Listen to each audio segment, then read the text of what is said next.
Hello दोस्तों। हम देख रहे हैं कि लगातार ईवी सेक्टर जो है वो बढ़ता जा रहा है और आने वाले समय में इसका जो सेक्टर है वो बहुत ज़्यादा ग्रो करने वाला है।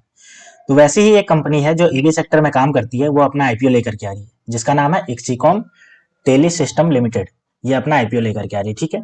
तो चलिए हम देखते हैं कि ये आईपीओ जो लेकर के आ रही है, इसका क्या डिटेल है, इसका क्या फाइनेंशियल कंडीशन है, ये कंपनी क्या करती है, प्लस में हमें इसमें इन्वेस्ट करना चाहिए या नहीं करना चाहिए, और अगर हम इन्वेस्ट करेंगे तो इसमें हमें लिस्टिंग गेन कितना देखने को मिलेगा, और हम डिसाइड करेंगे कि इसमें हमें लॉन्ग टर्म में इसे गेन करने पे हमें क्या देखने को मिलेगा, ठीक है। तो चलिए एक एक करके सबको देखते हैं। तो सबसे पहले अगर हम बात करते हैं तो सबसे पहले हम देख लेते हैं कि कंपनी के बारे में समझ लेते हैं कि कंपनी क्या करती है। तो ये देखिए अबाउट कंपनी में यहाँ पे दिया हुआ है, तो चलिए हम देखते हैं। तो ये हमारे पास दो पॉइंट है जिसमें बताया है कि कंपनी क्या करती है। तो पहले पॉइंट की बात करें तो पावर सिस्टम, ये पावर सिस्टम में काम करती है। Exicom provides uninterrupted power solution for digital communication network, यानी डिजिटल कम्युनिकेशन नेटवर्क जो होता है उसके लिए अनइंटरप्टेड पावर सप्लाई का करने का काम करती है, ठीक है। दूसरा पॉइंट, ईवी चार्जिंग सॉल्यूशंस, यानी कि ये ईवी जो गाड़ियां होती है इलेक्ट्रिक व्हीकल, उनके चार्जिंग सॉल्यूशन प्रोवाइड करती है। हमने देखा होगा कि बहुत सारे रोड साइड जितने भी चार्जिंग स्टेशन जो नए नए बनते जा रहे हैं, तो उसमें ये बनाने का काम करती है।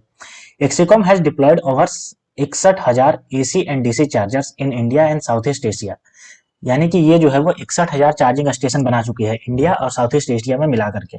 There EV charging solutions are design to withstand harsh environmental and electric condition, यानी कि जितना भी आपको तूफान आंधी ये सब बारिश ये सब देखने को मिलता है, उसके बावजूद भी इनका जो ईवी चार्जिंग स्टेशन रहता है वो इतना ज्यादा बढ़िया है कि वो किसी भी चीज को झेल सकता है, किसी भी इन्वायरमेंटल कंडीशन को झेलने की कैपेसिटी रखता है, ठीक है।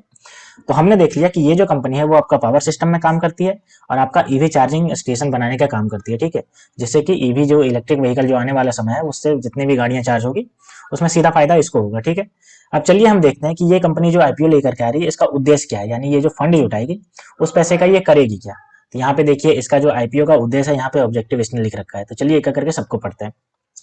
तो अगर पहले पॉइंट की बात करते हैं तो part financing and cost toward setting up production assembly lines at the planned manufacturing facility in Telangana, यानी कि ये तेलंगाना जो ये स्टेट है वहां पे अपना एक असेंबली बनाने वाली है, मैन्युफैक्चरिंग असेंबली।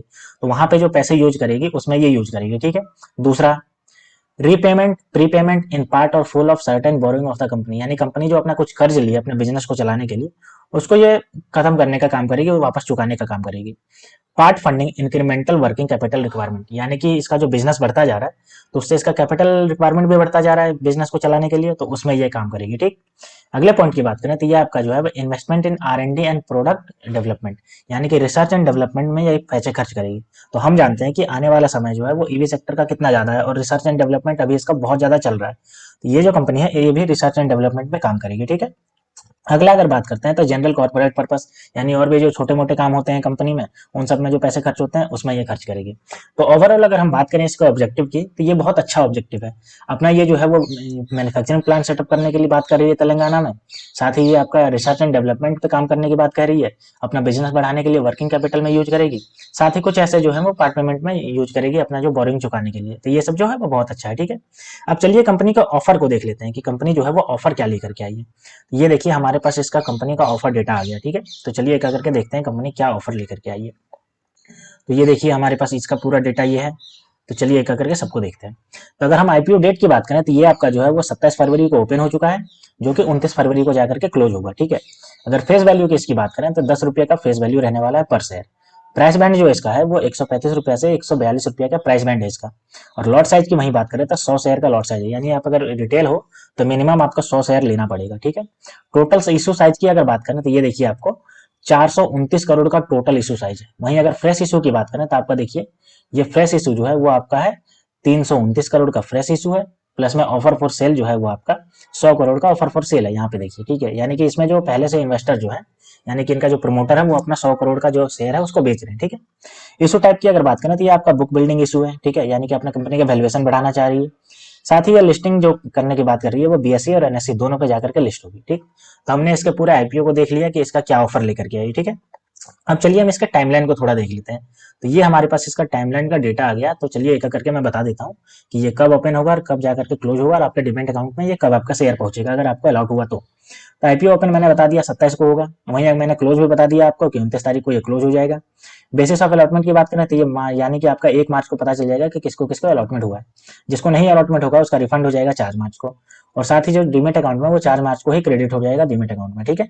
लिस्टिंग डेट की अगर बात करें तो ये आपका 5 मार्च को लिस्टिंग हो जाएगा, यानी कि आपको जो है वो आपको ट्रेडिंग करते हुए मिल जाएगा ये आपको 5 तारीख को, ठीक है, 5 मार्च को। तो अब तक हमने देख लिया कंपनी बिजनेस क्या करती है, कंपनी का ऑब्जेक्टिव क्या है और कंपनी ऑफर क्या लेकर के आई है। अब चलिए कंपनी के मोस्ट इंपॉर्टेंट डेटा फाइनेंशियल को देखते हैं, जो हमें बताता है कि कंपनी कैसा परफॉर्म कर रही है और हमें इन्वेस्टमेंट करने पर प्रॉफिट होगा या नहीं होगा। तो चलिए देखते हैं इसको। तो ये हमारे पास इसका पूरा डेटा है। तो अगर हम कंपनी के एसेट्स की बात करें तो आपका देखिए ये एसेट्स जो है यहाँ पे वो देखिए, अगर हम मार्च की ही बात करते हैं तो देखिए 2021 में 678 करोड़ 678.46 करोड़ था। वहीं 31 मार्च 2022 में आपका 602.99 करोड़ रहा और 30 सितंबर 2023 तक ये जो है आपका बढ़ करके 629.41 करोड़ है, ठीक है। रेवेन्यू की अगर हम बात करते हैं इसके तो देखिए 2022 में इसका रेवेन्यू था वो आपका 848.96 करोड़ था। वहीं अभी 30 सितंबर की बात करते हैं तो देखिए आपका 467.21 करोड़ है, ठीक है। वहीं अगर हम बात करते हैं इसके प्रॉफिट आफ्टर टैक्स की तो देखिए आपका प्रॉफिट आफ्टर टैक्स 31 मार्च 2021 में इसका 3.45 करोड़ था। वहीं अगर हम 22 की बात करते हैं तो 22 में इसका 5.14 करोड़ था। और वहीं सितंबर की अगर बात करते हैं तो देखिए आपका 27.46 करोड़ का इसका प्रॉफिट है, यानी कि कितना ज्यादा प्रॉफिट बढ़ गया है, ठीक है। नेटवर्थ की अगर हम बात करते हैं तो देखिए नेटवर्थ इसका 2021 में 213.44 करोड़, वहीं 2022 की अगर हम बात करते हैं 31 मार्च की तो 221.57 करोड़। और वहीं अगर हम बात करते हैं 30 सितंबर 2023 की तो 311.40 करोड़ का है, ठीक है। रिजर्व और सरप्लस भी इसका अच्छा खासा दिख रहा है। देखिए यहाँ पे जो सितंबर 2023 में है ये 204.49 करोड़ का इसका रिजर्व और सरप्लस है। और टोटल बोरोइंग की बात करते हैं तो देखिए इसका बोरोइंग टाइम आने पे घटता ही जा रहा है, यानी कि ये बहुत अच्छी बात है। देखिए 31 मार्च 2021 को 101.76 करोड़ था। वहीं आपका जो है वो 30 सितंबर 2023 को ये आपका 72.84 करोड़ रहा। यानी कि अगर ओवरऑल अगर हम बात करें इसके फाइनेंशियल की तो हमें इसका फाइनेंशियल जो है वो बहुत अच्छे क्रम में दिखता जा रहा है। इसका बोरिंग भी घटता जा रहा है, प्लस में इसका प्रॉफिट आफ्टर टैक्स भी बढ़ता जा रहा है और इसका रेवेन्यू भी बढ़ता जा रहा है। तो ये आपका एक पॉजिटिव साइन है। अब चलिए कंपनी के की परफॉर्मेंस इंडिकेटर को देख लेते हैं कि ये क्या कहता है। तो अगर आरओई की बात करते हैं तो 13.38% का आरओई है, जो कि अच्छा खासा है। आरओसी की बात करते हैं तो 10.92% का है, ये भी ठीक है। रिटर्न ऑन नेटवर्थ की बात करते हैं तो 2.75 है, ठीक है। वहीं अगर प्राइस टू बुक वैल्यू की बात करते हैं तो 5.63 प्राइस टू बुक वैल्यू है, ठीक है। तो ये हमने देख लिया इसका की परफॉर्मेंस इंडिकेटर। अब अगर हम बात करते हैं इसके प्री आईपीओ और पोस्ट आईपीओ ईपीएस और पीई रेशियो की, तो ये हमारे पास देखिए। तो अगर ईपीएस की बात करते हैं तो प्री आईपीओ इसका जो है वो 0.65 है, वहीं पोस्ट आईपीओ इसका 4.55 रुपीज हो जाएगा। वहीं अगर हम बात करते हैं पी रेशियो की तो प्री आईपीओ आपका 217.63 है, वहीं अगर पोस्ट आईपीओ की बात करते हैं तो 31.24 इसका पोस्ट आईपीओ पीई हो जाएगा, ठीक है। अब चलिए कंपनी के पीयर कंपैरिजन को देख लेते हैं। तो कंपनी ने जो अपना पीयर कंपैरिजन करा है वो करा है सर्वोटेक पावर सिस्टम लिमिटेड के साथ और एचबीएल पावर सिस्टम लिमिटेड के साथ, ठीक है। तो चलिए इन सबके डेटा को देखते हैं। तो अगर हम ईपीएस की बात करते हैं तो इक्सिकॉन का जो है वो 3.38 रुपीज का, वहीं अगर हम सर्वोटेक की बात करते हैं तो 0.52 है, और अगर हम एचबीएल की बात करते हैं तो 3.51 है। यानी कि इक्सिकॉन जो है वो इन सबके बीचों बीच में स्टेबल कर रही है, तो ये भी बढ़िया पॉइंट है, ठीक है। अगर हम बात करते हैं पी रेशियो की तो इसने पी रेशियो अभी डिसाइड नहीं करा है, क्योंकि ये अभी लिस्ट हुआ नहीं है, ठीक है। अगर हम रिटर्न ऑन नेटवर्थ की बात करते हैं तो 2.75% का इसका है इक्सिकॉन का। वहीं देखिए सर्वोटेक का जो है वो 13.47% है, और अगर हम एचबीएल की बात करते हैं तो 10.35 है। यानी कि यहाँ पे इक्सिकॉन जो है वो अपने पीयर कंपैरिजन से पिछड़ता हुआ नजर आ रहा है, ठीक है। ये हमने पीयर कंपैरिजन इसको देख लिया। तो हमें इसमें ये डिसाइड करने को मिलता है कि पीयर कंपैरिजन में ये कंपनी जो है वो दोनों के बीचों बीच एस्टेब्लिश कर रही है। अगर ईपीएस की बात करते हैं तो बीचों बीच एस्टेब्लिश कर रही है, और अगर रिटर्न ऑन नेटवर्थ की बात करते हैं तो ये सबसे डाउन में जा रही है। यानी ओवरऑल ये मिक्स में है, बीचों बीच दोनों को एस्टेब्लिश कर रही है, ठीक है। अब चलिए कंपनी के ग्रे मार्केट प्रीमियम को देख लेते हैं कि ग्रे मार्केट प्रीमियम में ये कितना लिस्टिंग गेन दिखा रहा है। तो देखिए आपको 28 तारीख की अगर बात करें तो ये देखिए लिस्टिंग गेन जो इसमें दिखा रहा है वो आपका दिखा रहा है 126.76% का लिस्टिंग गेन आपको मिल जाएगा, ठीक है। अगर ये कंपनी जो है वो आपका आईपीओ प्राइस 142 रुपया रहने वाला है तो आपको 180 रुपये के आसपास आपको जो है वो प्रॉफिट दिखता हुआ मिल जाएगा लिस्टिंग गेन, ठीक है। यानी कि ये आपको जो लिस्ट होती हुई दिखेगी वो 322 रुपये के आसपास लिस्ट होती हुई दिख जाएगी, ठीक है। तो अगर आप भी लिस्टिंग गेन के लिए इन्वेस्ट करना चाहते हैं तो आपको 126 यानी कि लगभग 100 से ऊपर परसेंट के ऊपर आपको ये लिस्टिंग गेन आपको देखने को मिल सकता है, ठीक। तो अब तक हमने कंपनी के पूरे डिटेल के बारे में देख लिया, इसके फाइनेंशियल को देख लिया, इसके ग्रे मार्केट प्रीमियम को देख लिया। तो अब चलिए इसके कंक्लूजन को देखते हैं और समझते हैं कि हमें इसमें इन्वेस्टमेंट करने पे क्या मिलेगा और हमें इसमें इन्वेस्टमेंट करना चाहिए कि नहीं। तो देखिए अगर इक्सिकॉन टेली सिस्टम की अगर हम बात करते हैं तो ये फर्स्ट मूवर इन ईवी चार्जिंग यानी in infrastructure and power management solution provider, यानी कि ये पहली ऐसी कंपनी है जो ईवी चार्जिंग इंफ्रास्ट्रक्चर बनाती जा रही है। यानी कि जैसे पेट्रोल पंप जो है वो रोड रोड पे खुले हुए हैं, वैसे ये ईवी चार्जिंग स्टेशन पूरे रोड रोड पे खोलने का काम कर रही है ऑल ओवर इंडिया में, ठीक है। तो ये आपको एक पॉजिटिव साइन देखने को मिल रहा है, क्योंकि ईवी सेक्टर जो है वो आने वाले समय में बहुत ज्यादा आपका पूरा ये डोमिनेट करेगा, यानी कि पेट्रोल और डीजल की गाड़ियों को आउटडेटेड कर देगा। तो ये सीधा फायदा इसको मिलेगा, ठीक है। अगर हम आगे बात करते हैं तो the company maker setback in top line for the financial 2020 on account of hiving of battery business, यानी कि ये बैटरी बिजनेस में भी घुसती जा रही है। तो जाहिर सी बात है ईवी सेक्टर जैसे जैसे बूम करेगा बैटरी बिजनेस भी बढ़ेगा, तो इसको भी फायदा होगा।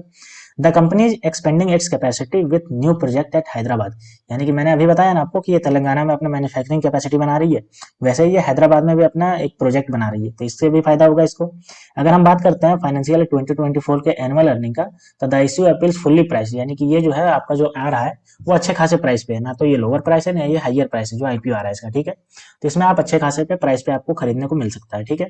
और अगर हम बात करते हैं तो इसमें क्या मिलेगा आपको लॉन्ग टर्म में, तो इन्वेस्टर में apply it up for the medium to long term reward, यानी कि अगर आप इसमें लॉन्ग टर्म के लिए इन्वेस्ट करना चाहते हैं तो ये आपको एक अच्छा अपॉर्चुनिटी प्रोवाइड कर रहा है, आपको ये जो आईपीओ आ रहा है, ठीक है।